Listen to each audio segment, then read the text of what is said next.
Good morning. मैं धर्मेंद्र कुमार राय और Unacademy judiciary के यूट्यूब चैनल पे आप सभी का स्वागत करता हूं। तो सबसे पहले आप ये बताएं कि क्या मैं आपको सुनाई और दिखाई दे रहा हूं प्रॉपर? क्या मेरी आवाज़ आप तक पहुंच रही है? Shrikant good morning, Ranjana Chaudhary good morning, Anjani Tiwari good morning. तो जल्दी से बताएं कि अच्छा, आवाज़ बिल्कुल सही जा रही है, मतलब अपने लेक्चर को शुरू किया जा सकता है।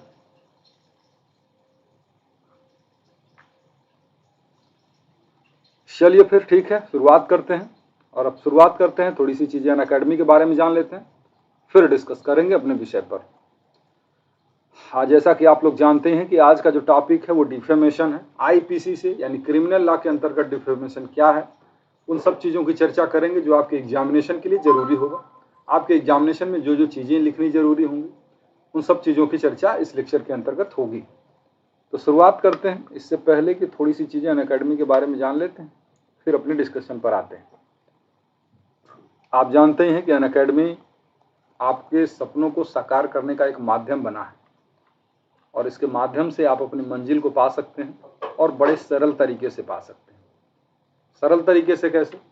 आप इस तरीके से कि आप घर बैठे कंफर्ट जोन में प्रिपरेशन कर पाते हैं और उसके द्वारा आप जो है अपनी मंजिल को पाते हैं। उतना ही नहीं, बल्कि ये भी है कि आपको ऐसे ऐसी फैसिलिटी यहाँ पर मिलती है जो कि कहीं और नहीं, और इसीलिए आप उस भीड़ का हिस्सा नहीं हैं जो कि प्रिपरेशन करने के लिए हजारों लाखों की भीड़ मची हुई है।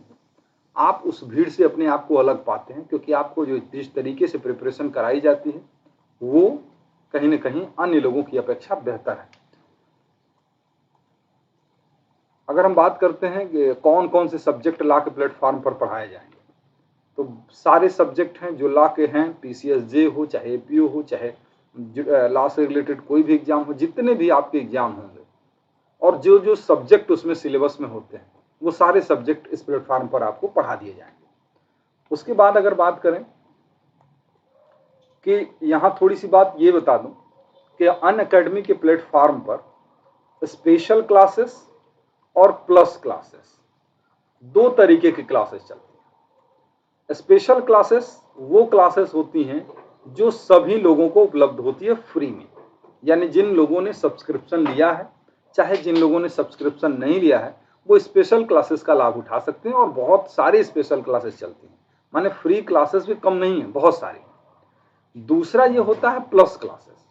प्लस क्लासेस वो क्लासेस होती हैं जिनका लाभ सिर्फ वो स्टूडेंट उठा पाते हैं जिन्होंने सब्सक्रिप्शन लिया हुआ है। जिन्होंने सब्सक्रिप्शन नहीं लिया वो इसका लाभ नहीं उठा पाते। उसमें क्या क्या चीजें एडिशनल होती, उसमें ये होता है सबसे एडिशनल चीजें कि बैच जो शुरू होता है नया नया, हर परीक्षा के लिए नए नए बैच शुरू होते रहते हैं, उस बैच का लाभ आप नहीं उठा पाते। उसके अलावा पर्सनल गाइडेंस जो मिलता है वो पर्सनल गाइडेंस का लाभ आप नहीं उठा पाते। तो ये कुछ नुकसान है। बाकी तो प्लस अरे स्पेशल क्लासेस में भी बहुत सारी चीजें हैं।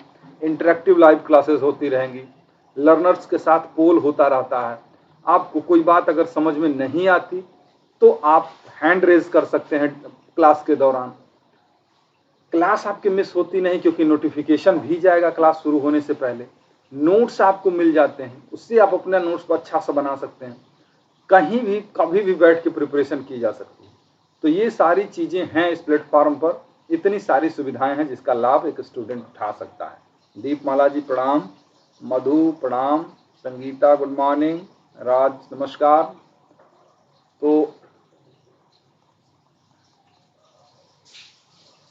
अब प्लस सब्सक्रिप्शन के क्या फायदे हैं? बहुत सारी चीजें हमने बता दी। बेस्ट एजुकेटर से पढ़ाई, live classes, live test, live quiz और पीडीएफ फॉर्मेट में मटेरियल उपलब्ध हो जा पाना, ये सारी चीजें प्लस के साथ हैं।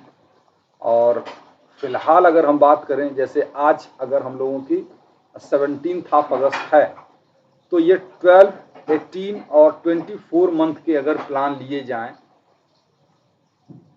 अगर ये प्लान लिए जाएंगे तो उसमें 1, 2 और 4 मंथ का सब्सक्रिप्शन बिल्कुल फ्री में है। और ये बहुत दिन तक नहीं है, ये लिमिटेड ऑफर है, कुछ ही दिनों के लिए। तो आप जो है इसका लाभ जल्दी से उठा लें। हमने अभी कहा था कि प्लस सब्सक्रिप्शन के क्या फायदे होते हैं।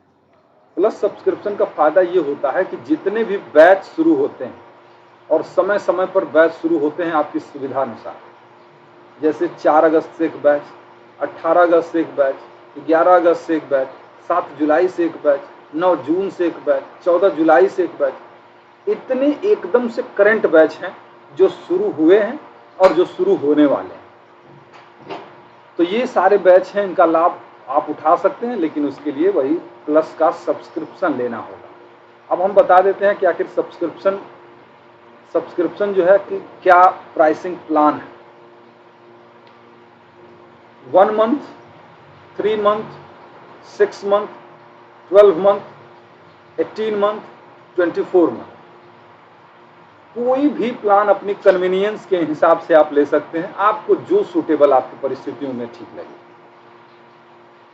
लेकिन कोई भी आप प्लान लेंगे तो आपको इंस्टॉलमेंट में भी फी पेमेंट करने की सुविधा है, बिना इंटरेस्ट के। बिना इंटरेस्ट के मतलब अगर 6 या साल भर से ज़्यादा का प्लान लेते हैं तो आपको इंटरेस्ट नहीं लगेगा, नहीं तो अगर कम लेंगे तो इंटरेस्ट लगेगा। तो इंटरेस्ट, बिना इंटरेस्ट के आपको प्लान इंस्टॉलमेंट में उपलब्ध होता है। रॉय लाइफ नाम के कोड का अगर आप प्रयोग करते हैं, ये रेफरल कोड होता है रॉय लाइफ, तो आपको जो फीस स्क्रीन पर दिख रही है उसमें भी 10% का डिस्काउंट हो जाएगा। तो ये सब्सक्रिप्शन के प्राइसिंग प्लान है। मेरा मानना है कि आप अगर PCSJ की प्रिपरेशन करना चाहते हैं और आप एक एवरेज स्टूडेंट हैं और आपकी प्रिपरेशन का बहुत अच्छा लेवल अभी नहीं हो पाया है, साधारण है आप, तो आपको 12 मंथ का सब्सक्रिप्शन लेना चाहिए, क्योंकि 1 ईयर जो है इसके लिए चाहिए। और अगर आप हर एग्जाम को टारगेट करते हैं, जैसे 2 महीने बाद आने वाले एग्जाम को आपने पूरी तरीके से टारगेट किया, फिर उसके 2 महीने बाद, फिर 1 महीने बाद, फिर 1 सप्ताह बाद, तो इस तरीके से आपका 5 साल में भी कभी भी कोई परीक्षा के प्री नहीं निकलेगा, मेंस की तो बात ही छोड़। लेकिन दिल नहीं मानता ना, आप यही करते हैं ज़्यादातर कि 3 महीने बाद परीक्षा, आप पूरी तरीके से उस पर लग जाए, फिर उसके 3 महीने बाद फिर परीक्षा, फिर लग जाए। इसी तरीके से आप लगे रहते हैं और 5 साल, 4 साल, 6 साल कब निकल जाते हैं पता नहीं चलता। जल्दी करने के चक्कर में सबसे ज्यादा देर होती है। Sangeeta good morning, Jwala ji good morning. तो ये देख लेते हैं अनअकैडमी जुडिशरी का जो यूट्यूब चैनल है जिस पर आप हैं, वो चैनल है, इसका लाभ उठाइए। लेक्चर होते रहते हैं, मेरा लेक्चर 8 बजे सुबह रहता ही है, और ये जो है मंडे टू फ्राइडे है, मंडे टू फ्राइडे ये मेरा लेक्चर रहता है। सैटरडे को और संडे को यूट्यूब वाला लेक्चर मेरा नहीं रहता। आगे बढ़ते हैं, और ये है मेरा रेफरल कोड, जैसा कि मैंने बताया ही था। तो ये इस रेफरल कोड का प्रयोग करिए। चलिए अब हम अपने लेक्चर पर आते हैं, अपने पॉइंट पर आते हैं। गुड मॉर्निंग आनंद, गुड मॉर्निंग। अपने पॉइंट पर आते हैं और उठाते हैं। श्रीकांत गुड मॉर्निंग भाई।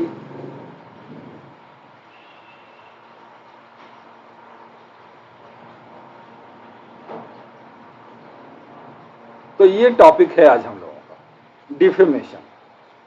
डिफेमेशन पर डिस्कस करेंगे हम लोग। ये डिफेमेशन क्या होता है,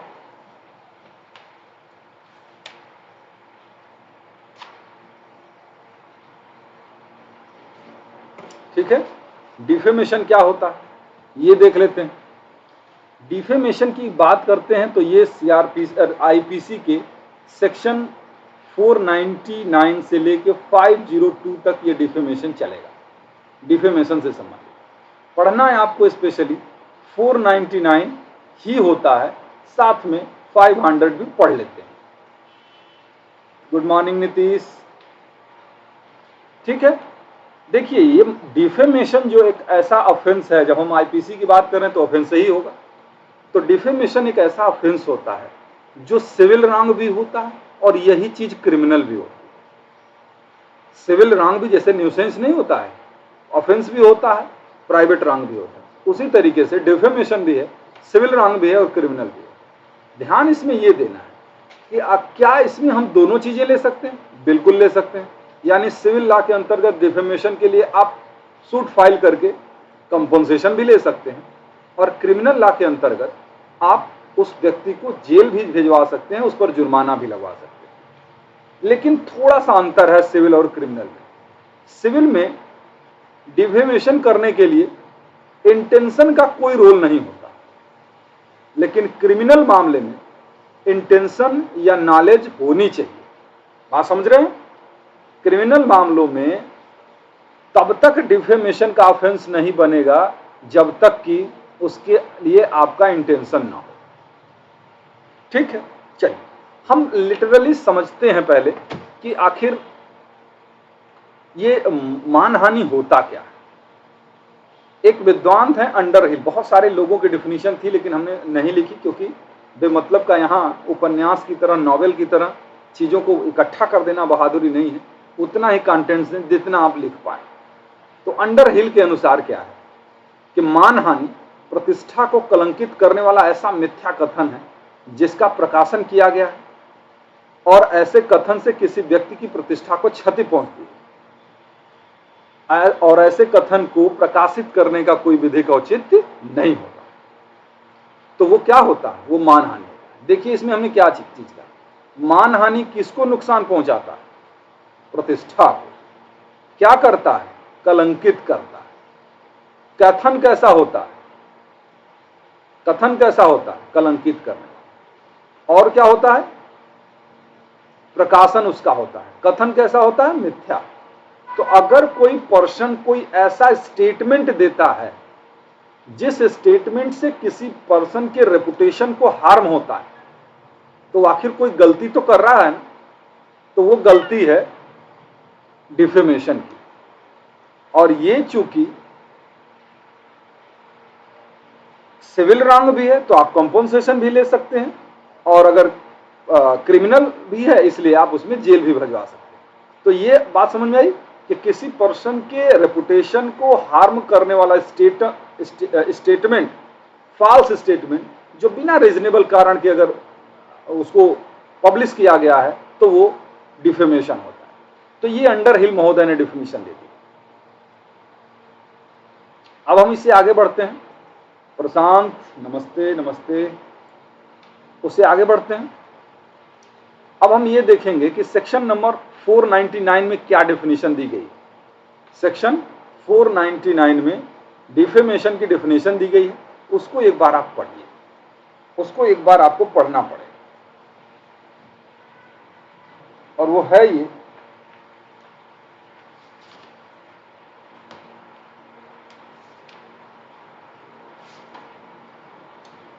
कि जो कोई बोले गए या पढ़े जाने के लिए आश्रित शब्दों द्वारा या संकेतों द्वारा या दृश्य रूपण द्वारा किसी व्यक्ति के बारे में कोई लांछन इस आशय से लगाता या प्रकाशित करता है कि ऐसे लांछन से ऐसे व्यक्ति की ख्याति की अपहानि की जाए, या यह संभाव्य जानते हुए कि ऐसे लांछन से ऐसे व्यक्ति की ख्याति की अपहानि होगी, तो वो मानहानि का अपराध है। ये डेफिनीशन याद होनी चाहिए आपको। देखिए दोनों चीज़ों में से कोई एक चीज़ ही लिखिएगा। जितने लोग भी एग्जाम देने की प्रिपरेशन कर रहे हैं, चाहे वो LLB का ही एग्जाम क्यों ना हो, चाहे जुडिशरी का एग्जाम क्यों ना हो, यहाँ पर जब डिफेमेशन आता है तो हम आंसर खराब कर देते हैं, क्योंकि आपको डिफिनेशन भी जब आती है और एसेंशियल भी आपके क्लियर है, तो वहाँ पे आप दोनों लिखने का प्रयास करते हैं और इसी चक्कर में आपका आंसर हो जाता है खराब। तो ये चूंकि बड़ी डिफिनीशन है, तो यहाँ पर आप या तो डिफिनीशन लिखेंगे या फिर इसेंशियल लिखेंगे। ठीक है, ज्यादा प्रॉपर डिफेमेशन में ये होता है कि आप इसके इस तरीके से लिखें, क्योंकि इससे दोनों चीजें कवर हो जाए। क्या? अब जैसे हमने जो डिफिनीशन पढ़ा उसी के आधार पर कर रहे हैं कि जो कोई बोले गए या पढ़े जाने के लिए आश्रित शब्दों द्वारा, बोले गए या पढ़े जाने के लिए आश्रित शब्दों द्वारा या संकेतों द्वारा या दृश्य रूपण द्वारा किसी व्यक्ति के बारे में कोई लांछन इस आशय से लगाता या प्रकाशित करता जिससे ऐसे व्यक्ति की ख्याति की अपहानि की जाए या यह जानते हुए या विश्वास करने का कारण रखते हुए कि लगाता या प्रकाशित करता है कि ऐसे लांछन से ऐसे व्यक्ति की ख्याति की अपहानि होगी तो वो मानहानि करता है। माने लिखा यहाँ पे डिफिनीशन ही है, बस डिफिनीशन को आपने थोड़ा प्रॉपर तरीके से लिख दिया, ठीक है। तो कोशिश यही करिएगा कि डिफिनीशन छोड़ के आप इसी तरीके से उसको लिख दीजिए। इससे फायदा ये होगा कि आपके डिफिनीशन के सारी चीजें इसमें आ भी जाएंगी और साथ में आपका आंसर भी उससे बेहतर हो जाएगा। तो ये डिफिनीशन हो गई। चलिए आगे बढ़ जाते हैं। फिर इसमें 4 एक्सप्लेनेशन दिए गए, 4 एक्सप्लेनेशन दिए गए और एक्सप्लेनेशन नंबर फर्स्ट ये कहता है कि मृत व्यक्ति की भी मानहानि हो सकती है। मृत व्यक्ति मतलब मरे हुए व्यक्ति की, मरे हुए व्यक्ति की भी डिफेमेशन हो सकती है। कैसे कि अगर मान लीजिए कोई व्यक्ति मर गया है और उस व्यक्ति के रेपुटेशन को आप हार्म पहुंचाने की कोशिश करते हैं, यानी जो स्टेटमेंट आपने दिया है यदि वो व्यक्ति जीवित होता तो उसकी रेपुटेशन को नुकसान पहुंचता। बात समझ रहे हैं ना? ये नहीं है, मर गया, उसकी डेथ हो चुकी है, लेकिन जो स्टेटमेंट आप उसके बारे में दे रहे हैं अगर वो जीवित होता तो उसकी रेपुटेशन को नुकसान पहुंचाता। चूंकि वो जीवित नहीं है तो आप किसके लिए कह रहे हैं? आप उसके परिवार वालों को, उसके निकट संबंधियों को ठेस पहुंचाने के लिए कर रहे हैं। आप जानते हैं कि उनकी भावनाओं को कष्ट होगा अगर उसके बारे में हम बात करें, तो वो डिफेमेशन की कैटेगरी में आ सकता है। यानी अगर वो जीवित होता तो उसके रेपुटेशन को हार्म पहुंचता, लेकिन आपने किस इंटेंशन से दिया है? आपका इंटेंशन ये है कि उसके सगे संबंधी, उसके परिवार वालों को की भावनाओं को ठेस पहुंचाया जाए। आप मानहानि के लिए दोषी हो सकते हैं। कंपनी एसोसिएशन या कंपनी एसोसिएशन या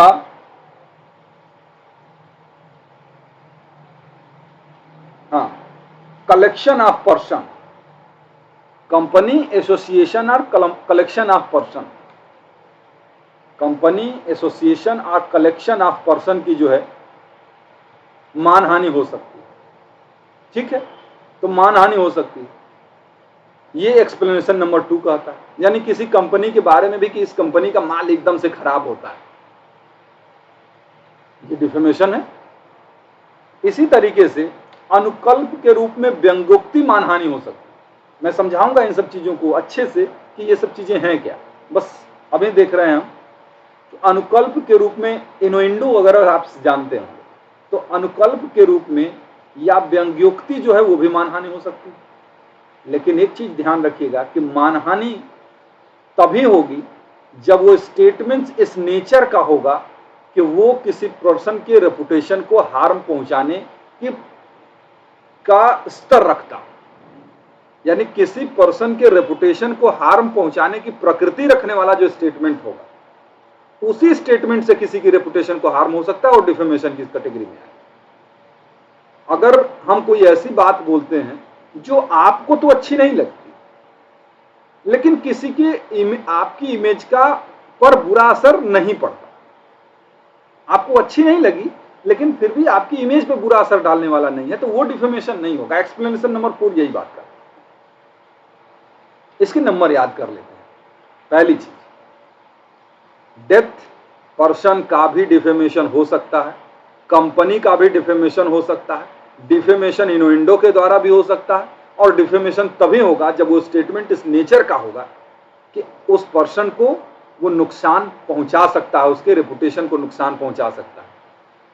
ये कि मैंने आपके बारे में कुछ बोला, आपको बुरा लगा कि हमको बहुत खराब शब्द बोले हैं, लेकिन इससे आपके रेपुटेशन को बुरा असर नहीं पड़ता है, लोगों की नज़र में आप खराब नहीं बनते, तो इससे वो डिफेमेशन नहीं है। हम इन सब चीज़ों को डिस्कशन करेंगे। हमने क्या देखा? डिफिनेशन अंडर हीट देखी डिफेमेशन के संबंध में। हाँ, ये भी सही है। तो डिफेमेशन हमने देखी, अंडरहिल की डेफिनेशन, फिर आईपीसी की भी डेफिनेशन देखी। आईपीसी के डेफिनेशन में उसके एसेंशियल्स निकाल के हम लोगों ने देखे, उसके बाद उसके एक्सप्लेनेशन 4 हैं वो भी देख लिया। अब उससे आगे बढ़ते हैं, और उसके आगे बढ़ते हैं तो पहली शर्त आती है कि डिफेमेशन के लिए कुछ कंडीशन होनी चाहिए। तो कंडीशन में पहली कंडीशन क्या है? पहली कंडीशन है कि कोई लांछन लगाया गया। लांछन समझते हैं ना, इम्प्यूटेशन, कोई लांछन लगाया गया। एक मिनट में बता देता हूं कि there must be an imputation, यानी कोई लांछन लगाया गया। और एक्सप्लेनेशन नंबर 4, यहां पे अगर आप नोट्स बनाइएगा तो यहां एक्सप्लेनेशन नंबर 4 को कोट कर दीजिएगा और बता दीजिएगा कि लांछन का मतलब होता है झूठा आरोप लगाना, ठीक है। और एक्सप्लेनेशन 4 कहता है कि झूठा आरोप लगाने का मतलब ये कि वो झूठा आरोप जो आप पर लगाया जा रहा है वो उस लेवल का होना चाहिए कि आप उस लेवल का होना चाहिए कि लोगों के मन में आपके प्रति बुरी भावना डेवलप हो, आपकी इमेज, आपकी रेपुटेशन जो है उनके दिमाग में जो है वो कम हो जाए। तो ये लांछन लगाना होता है। जैसे एक केस आप देखेंगे, रामधारा वर्सेस फूलवती बाई की केस थी। तो रामधारा वर्सेस फूलवती बाई के केस में क्या था कि एक महिला के संबंध में एक स्टेटमेंट एक पुरुष ने दिया था कि वह अपने बहू के मामा की रखैल है। अब अपने बहू के मामा की जो रखैल है यानी मिस्ट्रेस है, ये स्टेटमेंट डिफेमेटरी है, ये इम्प्यूटेशन है जो लोगों की नजर में उसकी इमेज को खराब कर सकता है या खराब करने लायक है। तो ये स्टेटमेंट जो है वो डिफेमेशन की कैटेगरी में आए। रामधारा वर्सेस फूलवती बाई, क्या कहा उसने कि वो जो है एक महिला थी, विधवा थी, विधवा के बारे में बात कही गई थी। वो विधवा जो है अपने बहू के मामा की रखैल। अब ये मिस्ट्रेस का जो लांछन है वो किसी भी महिला की रेपुटेशन को नुकसान पहुंचाने लायक है, इसलिए उस पर्सन को डिफेमेशन के लिए जिम्मेदार ठहराया गया। ठीक है, देखिए आप नोट कर पा रहे हैं तो बहुत अच्छी चीज है, नहीं नोट कर पा रहे हैं तो स्क्रीनशॉट ले लीजिएगा इन सब चीजों का। वैसे उतना समय मुझे लग रहा है कि मैं दे रहा हूं कि आप नोट कर पाए, भले मैं चिल्ला रहा हूं, दिमाग आपका खा रहा हूं, लेकिन नोट कर सकते हैं आप। तो ये चीज हो गई पहली चीज कि कोई लांछन लगाया, और लांछन का मतलब यही। दूसरी चीज, आगे बढ़ते, एक और केस लिख लीजिए। एक और केस है थीकर वर्सेस रिचर्डसन की केस। थीकर वर्सेस रिचर्डसन की केस। थीकर वर्सेस रिचर्डसन की केस में था कि एक महिला के संबंध में एक स्टेटमेंट था कि वो प्रोस्टिट्यूट है और प्रोस्टिट्यूशन का धंधा करती है। उसके संबंध में स्टेटमेंट जो था वो प्रोस्टिट्यूट है और प्रोस्टिट्यूशन का वो धंधा करती है। और ये जो इम्प्यूटेशन था वो इम्प्यूटेशन माना गया कि ये इम्प्यूटेशन है और ये इम्प्यूटेशन फॉल्स इम्प्यूटेशन है और ये उस महिला की रेपुटेशन को नुकसान पहुंचाने के नेचर का। तो ये इम्प्यूटेशन जो है इसके आधार पर उसको डिफेमेशन के लिए जिम्मेदार ठहराया गया। थीकर वर्सेस रिचर्डसन की केस। हमने थोड़ी देर पहले कहा था वक्रोक्ति या कटाक्ष, कौन सा एक्सप्लेनेशन था ये? एक्सप्लेनेशन थर्ड था। एक्सप्लेनेशन थर्ड था ना कि इनोइंडो या सरकाज्म, इनोइंडो या सरकाज्म, SARCASM, ये जो होता है वक्रोक्ति या कटाक्ष, वो भी डिफेमेशन हो सकता है। वक्रोक्ति या कटाक्ष भी डिफेमेशन हो सकता है। इसका मतलब क्या समझते हैं?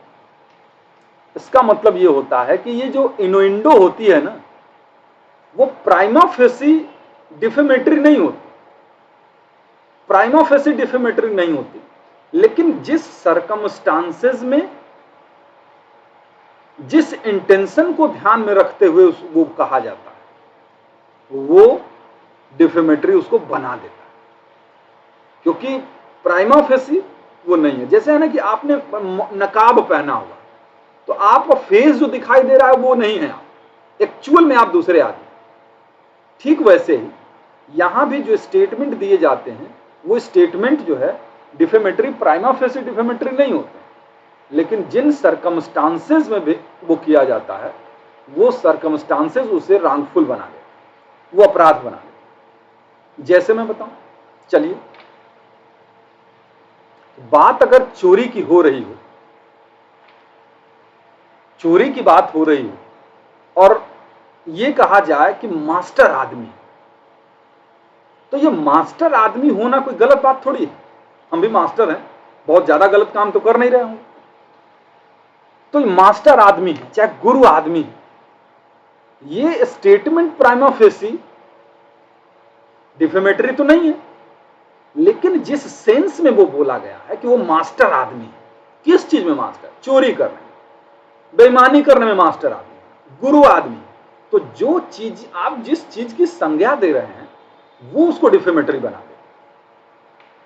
अब एक आप चीज और इसमें देख लीजिए, जैसे इसी का एग्जाम्पल है, सेक्शन नंबर 499 का एग्जाम्पल है, इसी नाते हमने इधर उधर के एग्जाम्पल आपको नहीं कनेक्ट किए हैं, कि एक कहता है कि ए ईमानदार व्यक्ति, उसने बी की घड़ी नहीं चुराई। अब ये स्टेटमेंट आपको डिफेमेटरी लग रहा है? भाई ये तो अच्छी बात है कि वो ए पर बड़ा विश्वास करके कहता है कि ये ईमानदार व्यक्ति है, उसने घड़ी नहीं चुराई। लेकिन अगर मान लीजिए ऐसी बात हो कि जैसे टोन बदल जाए कि अच्छा, लेकिन ए तो ईमानदार व्यक्ति है, वो घड़ी कैसे चुरा सकता? अब ये समझ रहे हैं ना कि वो जो जिस भाव में ये बोला जा रहा है, इसका मतलब है कि हमारा इंटेंशन ही यही है कि आप दूसरे पर नहीं, इन पर ध्यान दीजिए, आप इन्होंने ही घड़ी चुराई। या जैसे एक तरीके से होता है ना कि मान लीजिए आपने एग्जाम कोई पास किया, आपने एग्जाम कोई पास किया और मैंने पूछा कि आपने बताया कि हमने जो है 90% से एग्जाम पास कर। हमने क्या कहा? हमने कहा कि अच्छा वहां से आपने पास किया है, ठीक है, बहुत बढ़िया। अब समझ रहे हैं ना? अच्छा वहां से आपने पास किया है, बहुत बढ़िया। हमने कोई बात बुरी नहीं बोली, लेकिन हमारा भाव क्या था? अच्छा, तो ये चीज उसको डिफेमेटरी बना देता, और इसी को हम लोग कहते हैं व्यंग, कि अच्छा आप वहां से हैं, तब तो आप जरूर 100% पा सकते हैं। और अक्सर आप लोग देखते होंगे, आप लोगों की बोल चाल में इस तरीके की भाषा प्रयोग होती होगी, अरे अब जब ऑक्सफोर्ड से आप पढ़े हैं तो फिर क्या करें। समझ रहे हैं ना? तो ये सारी चीजें जो हैं उसको व्यंग्यात्मक बनाती हैं। Good morning Aditi, good morning Ranjana, उसको व्यंग्यात्मक बनाती है। तो ये व्यंग जो है ना, वो इनोइंडो जो है, वो भी डिफेमेटरी हो सकते हैं। हाँ, अरे आपकी क्या कहने, आप कुछ भी कर सकते हैं। तो ये कुछ भी कर सकते हैं तो अच्छे सेंस में भी यूज होता है, कुछ भी कर सकते हैं मतलब समझ जाइए, तो वो डिफेमेशन हो सकता है। जानते हैं आप, बर्डन ऑफ प्रूफ हमेशा उसी व्यक्ति पर होगा जो ये कहेगा कि उन्होंने हमारी डिफेमेशन की है। तो इसलिए ये कि उन्होंने वो स्टेटमेंट किस भाव में कहे, ये साबित करने की जिम्मेदारी हमेशा प्रोसिक्यूशन की ही होगी। हाँ, तो ये बात हो गई। दूसरी बात, दूसरी शर्त है कि लांछन परिवादी के संबंध में लगाया गया। लांछन परिवादी के संबंध में लगाया गया। Imputation must be against the complainant. Imputation must be against the complainant, ठीक है? Imputation must be against complainant, ठीक है? यानी उसके विरुद्ध होना चाहिए। हम कह रहे हैं प्रशांत के बारे में और नाराज नीतीश हो जाए, ये सही है क्या? नहीं, नीतीश जाके उसके लिए नहीं कर सकते। समझ रहे हैं ना बात को? कहने का मतलब ये है कि मैं बात किसी के बारे में बुरा ही बोल रहा हूं, तब भी आप उसके लिए डिफेमेशन के लिए आप नहीं जा सकते। जैसे है ना कि आजकल ये अगर मान लीजिए आपका फेवरेट खिलाड़ी विराट कोहली हो और हम ये कहें कि अरे विराट तो बस शतक लगाने के लिए खेलता है, बेकार खिलाड़ी है ना, आपको लग रहा है कि हमारा फेवरेट खिलाड़ी के बारे में बात कर रहे हैं और निश्चित रूप से हम डिफेमेटरी स्टेटमेंट दे ही रहे हैं, तो क्या इसके लिए आप जाके कंप्लेंट कर सकते हैं? नहीं कर सकते ना, नहीं कर सकते आप, क्योंकि ये डिफेमेटरी स्टेटमेंट आपके अगेंस्ट नहीं। अब दिन भर आदमी लोग जो है वो माननीय प्रधानमंत्री पीएम जी के बारे में, प्रधानमंत्री के बारे में, मोदी जी के बारे में लोग बुरा भला कह रहे हैं, फेंकू है तो पता नहीं क्या क्या। अब राहुल गांधी के बारे में आपका फेवरेट हो सकते हैं और क्या उसको कहते हैं, उनको कहते हैं पप्पू, पप्पू लोग कह रहे हैं, तो इसके लिए क्या आप जा सकते हैं कोर्ट में? क्या आपकी भावनाओं को तो बड़ा ठेस लग रहा है, लेकिन आप नहीं जा सकते, क्योंकि डिफेमेशन के लिए आप कोर्ट में जाके उसको तभी उसके लिए कुछ कार्रवाई कर सकते हैं जब आपका खुद का डिफेमेशन हुआ, वो स्टेटमेंट आप खुद के बारे में, और मैं अपने से नहीं कह रहा हूं, ये सीआरपीसी का सेक्शन 199 का क्लास नंबर 1 कहता है, और 199 का क्लास नंबर 1 ये कहता है कि केवल कोर्ट तभी कॉग्निजेंस लेगा जब विक्टिम कंप्लेंट करे। शिवम, हाँ गुड मॉर्निंग, गुड मॉर्निंग। हाँ, तो जब विक्टिम उसके लिए कंप्लेंट करेगा तो ही वो डिफेमेशन माना जाएगा और कोर्ट कॉग्निजेंस लेगी, अन्यथा कोर्ट कॉग्निजेंस नहीं लेगी। और लेकिन इसमें यह भी बात बताई गई है सीआरपीसी के सेक्शन 199 के क्लास 2 में कि अगर वो मामला प्रेसिडेंट से संबंधित हो, वाइस प्रेसिडेंट से संबंधित हो, गवर्नर से संबंधित हो, मिनिस्टर से संबंधित हो, या इसी तरीके के जो हायर लेवल के ऑफिसर हैं उनके लिए अगर कोई स्टेटमेंट है जो डिफेमेटरी है, तो वहां पब्लिक प्रोसिक्यूटर के रिटन कंप्लेंट पर भी कॉग्निजेंस कोर्ट ले सकती है।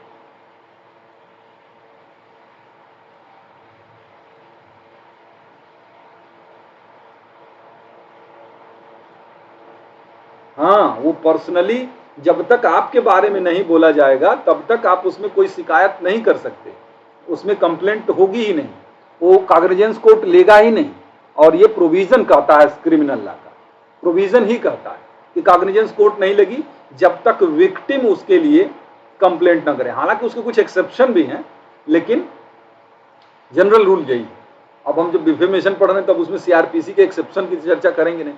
हाँ, 199 के क्लास 2 के अंतर्गत इन लोगों के अगर डिफेमेशन का मामला हो तो वो पब्लिक प्रोसिक्यूटर के रिटन कंप्लेंट पर भी हो जाता है, उसके लिए जरूरी नहीं कि विक्टिम ही कंप्लेंट करे।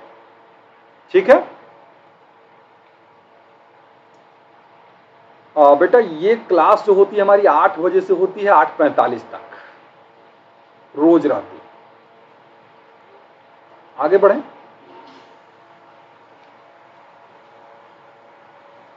हमने थर्ड एक्सप्लेनेशन क्या कहा था कि कंपनी, एसोसिएशन या व्यक्तियों का ग्रुप ऑफ पर्सन के संबंध में भी इम्प्यूटेशन डिफेमेशन हो सकता है, समझे ना। सिविल मामलों में ऐसे नहीं हो सकता, इसी वजह से बच्चे कंफ्यूज होते हैं। सिविल मामलों में ग्रुप ऑफ पर्सन का डिफेमेशन नहीं हो सकता, क्योंकि देखिए सिविल मामलों में वो पर्सन फिक्स होना चाहिए कि जिसके बारे में स्टेटमेंट, तभी तो वो कंपनसेशन ले पाएगा।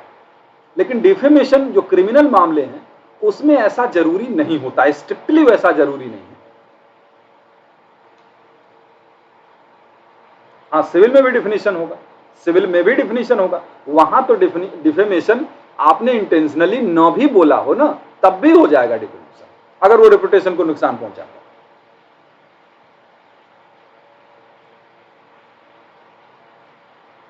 सीपीसी बेटा रात में चलता है हमारा। तो एक केस था वासिद उल्लाह अंसारी वर्सेस एम्परर की case. Wasid Ullah Ansari versus emperor की केस है, जिसमें स्टेटमेंट जो दिया गया था वो ये था, all girls studying in the school, in that school have a loose character, यानी उस विद्यालय में पढ़ने वाली सारी लड़कियां जो होती हैं वो चरित्रहीन हैं। तो ये स्टेटमेंट जो है वो अक्सर लोग देते रहते हैं व्यवहारिक जीवन में भी, बस शर्त ये है कि ये उनके घर की लड़की उसमें न पढ़ रही हो, तो ऐसा स्टेटमेंट जो है देना बड़ा कॉमन होता है। अपने घर की पढ़ रही हो तब ठीक है। तो वासिदुल्लाह अंसारी वर्सेस एम्परर के केस में यही था कि उस एक पर्सन कह सकते हैं एक प्रॉपर एक स्कूल के संबंध में इंडिकेट करके कहा गया कि उस स्कूल में पढ़ने वाली सारी लड़कियां जो होती हैं वो लूज कैरेक्टर की होती हैं। ये स्टेटमेंट डिफेमेटरी माना गया और उसके लिए लाइबिलिटी भी हुई। क्यों? क्योंकि ये एक्सप्लेनेशन नंबर 3 ये कहता है कि ये कंपनी, संगम या ग्रुप ऑफ पर्सन के लिए भी हो सकता है, ग्रुप ऑफ पर्सन के लिए भी हो सकता है।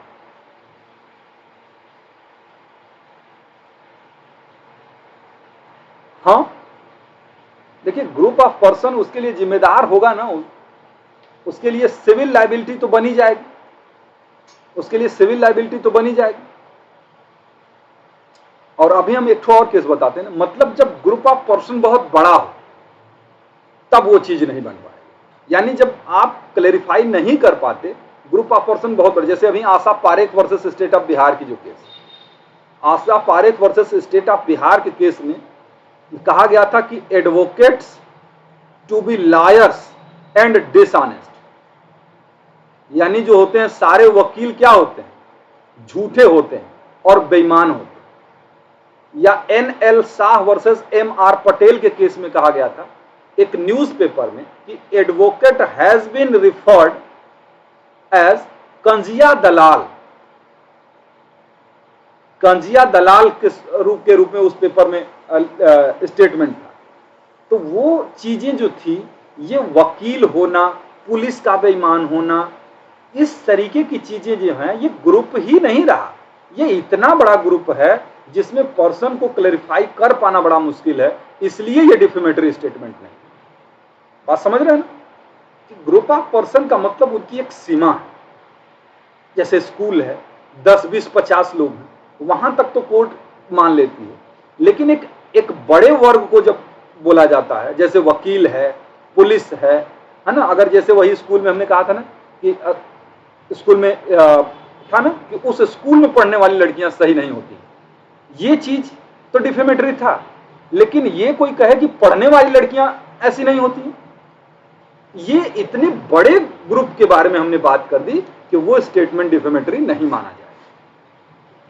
ठीक है ना? तो ये जो ग्रुप ऑफ पर्सन के लिए है, कंपनी के लिए है, वो ऐसा ही होना चाहिए जिसमें पर्सन को आइडेंटिफाई किया जा सके। जब आइडेंटिफाई करने लायक नहीं होगा तो वो डिफेमेशन नहीं। कौन कौन सी केस हम लोगों ने इसमें पढ़ी? Wajidullah Ansari versus emperor, Asha Parekh versus state of Bihar और NL Shah versus MR Patel, ये सारी केसेस रही।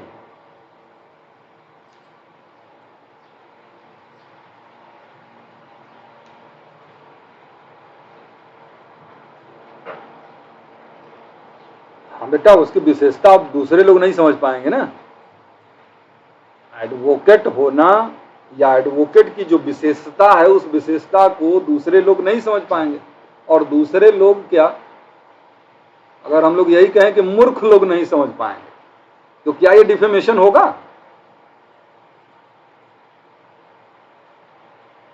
हाँ बेटा प्रशांत, सीमित होगा तो मानहानि हो जाएगी, जैसे स्कूल के बारे में हमने कहा था, या हमने ये कह दिया कि इस क्लास के बच्चे बहुत खराब है, ये है। हमने ये कहा कि जितने लोग भी वकील को बेईमान समझते हैं सब मूर्ख हैं, क्या ये डिफेमेटरी है?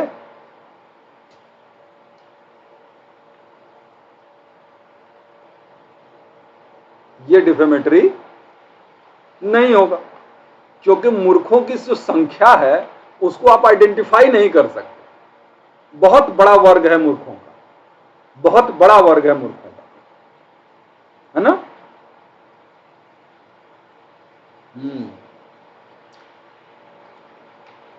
चलिए अब आगे बढ़ते हैं।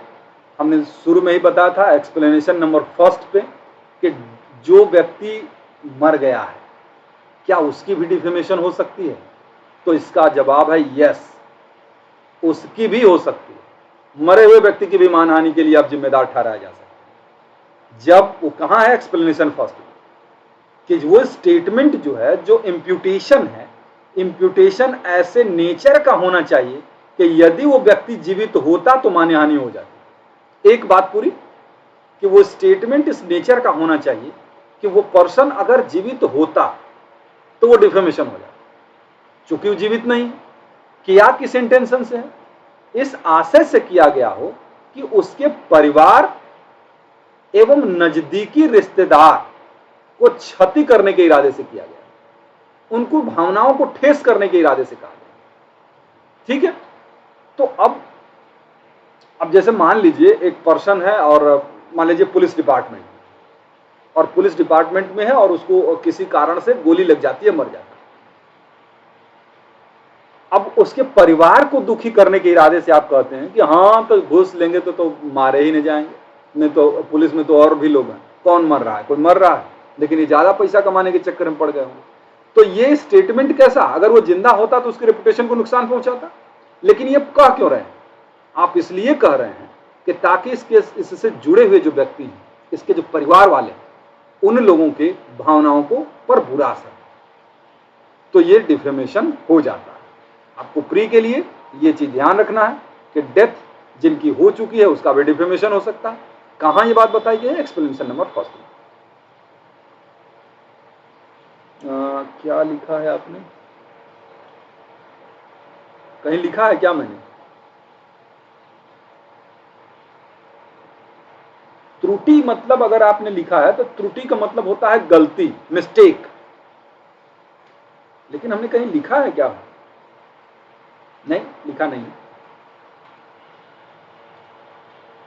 फिर उसके बाद दूसरा एसेंशियल, ये सारी चीजें हमने पहले एसेंशियल में डिस्कस की, और पहला और दूसरे एसेंशियल में डिस्कस की। अब तीसरा कि statement must be published. Statement must be published यानी स्टेटमेंट का, उस कथन का प्रकाशन होना चाहिए।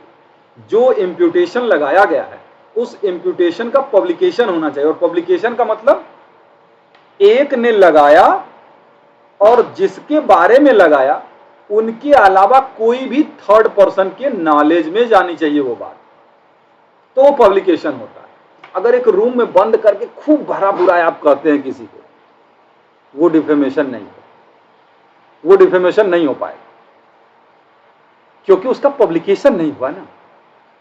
अच्छा, हम लोग चूंकि दुर्भाग्य या सौभाग्य जो भी कह लीजिए, हम लोग बड़े बड़े टॉपिक ले रहे हैं और जिसकी वजह से हम सिर्फ किताबी बातें ही आपको समझा पा रहे हैं, प्रैक्टिकल एग्जाम्पल हम बहुत नहीं दे पा रहे, क्योंकि अगर वो सारी चीजें देंगे तो फिर आपको लिए वो टॉपिक इतना बड़ा कवर नहीं हो पाएगा उतनी देर में। तो चलिए ठीक है, लेकिन थोड़ा सा इंटरेस्टिंग लगता है जब आप व्यवहारिक जीवन में उस एग्जाम्पल को उतारते हैं। बाकी किताब में तो सारे एग्जाम्पल हैं, जब आपको प्रैक्टिकली आपके लाइफ से जुड़ी हुई चीजें आपको साथ में शेयर की जाती हैं तो वो आपके दिमाग में ज्यादा दिखती है।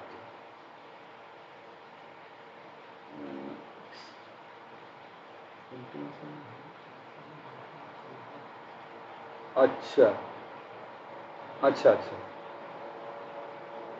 तो ये चीज जो है कि पब्लिकेशन होना चाहिए। हमने कहा कि जिसने बोला, जिसके बारे में बोला, उसके अलावा थर्ड पर्सन के नॉलेज में वो बात जानी चाहिए। एक केस है, इंडियन पोजीशन और इंग्लैंड की पोजीशन में अंतर है। इंग्लिश लॉ क्या कहती है?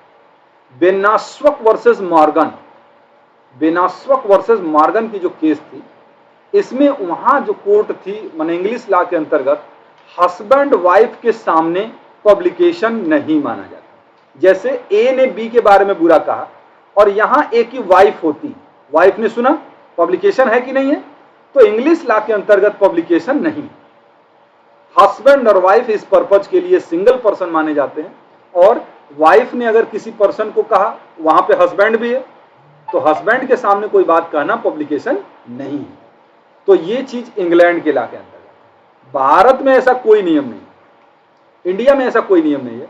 और अगर कोई पर्सन अपने वाइफ के सामने भी किसी के बारे में बुरा बोलता है तो वो डिफेमेशन हो जाएगा और पब्लिकेशन ऑफ स्टेटमेंट मान लिया जाएगा। तो कंफ्यूज नहीं है ना, वो इंग्लैंड की स्थिति है। इंग्लैंड की ऐसी स्थिति है कि अगर अपनी पत्नी के सामने या अपने पति के सामने किसी थर्ड पर्सन के बारे में आप कोई बात कहते हैं, यही 3 लोगों ने सुना, पब्लिकेशन नहीं है। लेकिन इंडिया में पब्लिकेशन मान लिया जाएगा, क्योंकि ऐसी कोई लॉ नहीं है जो मना करती है कि नहीं हस्बैंड और वाइफ जो है उनके सामने पब्लिकेशन नहीं है। बल्कि एक केस में अगर हम लोग बात करें, MC वर्गीज वर्सेस TJ पोनेन की केस सब लोगों ने सुना होगा।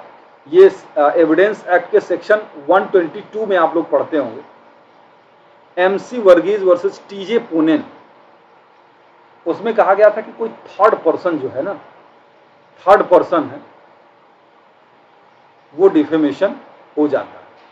थर्ड पर्सन का मतलब कि भाई हस्बैंड, वाइफ और अदर पर्सन। तो अगर आपने अदर पर्सन के बारे में कोई बात कही है और वाइफ भी सुन ले, या वाइफ के बारे में कोई बात कह रहे, अरे अदर पर्सन के बारे में वाइफ कोई बात कर रहा है, उसका हस्बैंड सुन ले, तो वहां पे डिफेमेशन हो जाएगा। ये इस मामले में बड़ा कंफ्यूजन है, क्योंकि लोअर कोर्ट ने जो है कुछ और डिसीजन दिया था, सुप्रीम कोर्ट ने जाके इसको बदल दिया। बिल्कुल बिल्कुल बिल्कुल, हाँ संगीता जाइए, बस हम भी खत्म करें क्योंकि लेट हो गया हमको, लेकिन चलिए अब इसको खत्म ही कर देते हैं। अगली चीज क्या है? चौथा एसेंशियल ये है कि कथन प्रतिष्ठा को क्षति पहुंचाने के आशय से किया जाना चाहिए। किसको क्षति पहुंचाने के? रेपुटेशन को हार्म पहुंचाने के इंटेंशन से किया जाना चाहिए। Wrongful intention to cause harm to reputation, reputation को नुकसान पहुंचाने के आशय से होना चाहिए। और इंटेंशन का मतलब रेपुटेशन को हार्म पहुंचाने का इंटेंशन भी हो सकता है और नॉलेज भी हो सकता है, जैसा कि आपने बेयर में आपने पढ़ा था 499, ठीक है, उसमें था ना कि इस इंटेंशन से उसकी रेपुटेशन को हार्म किया जाए, या ये नॉलेज रखते हुए कि इस स्टेटमेंट से उसके रेपुटेशन को हार्म होगा, तो डिफेमेशन है। ये डिफेमेशन का सिर्फ मेन पार्ट है, इसके 10 एक्सेप्शन है। चूंकि एक क्लास में सारी चीजों को डिस्कस कर पाना इम्पॉसिबल जैसा था, इसलिए हमने यही पार्ट सिर्फ डिस्कस किया, फिर भी हम 5 मिनट एक्स्ट्रा हो ही गए। तो चलिए फिर फुर्सत मिलेगी, हम तो लोग एक्सेप्शन को भी अच्छे से एग्जाम्पल के साथ डिस्कस कर लेंगे। उम्मीद है कि ये लेक्चर आप लोगों को समझ में भी आया होगा और आप लोगों का प्रॉपर तरीके से नोट्स भी बन गया होगा। तो अगर ऐसी बात है तो सब लोग यस बोलिए और मुझे विदा करिए, क्योंकि तुरंत जो है मेरी अगली क्लास है, तो बहुत ज़्यादा देर तक हम नहीं रुक पाएंगे। क्या सेटिस्फैक्ट्री रहा बार बता दीजिए।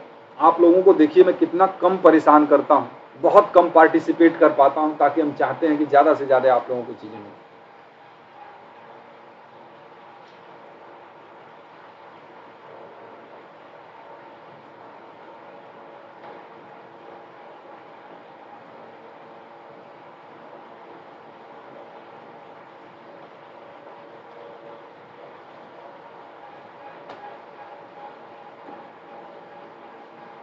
चलिए फिर बहुत बहुत धन्यवाद आप लोगों का, बहुत बहुत धन्यवाद।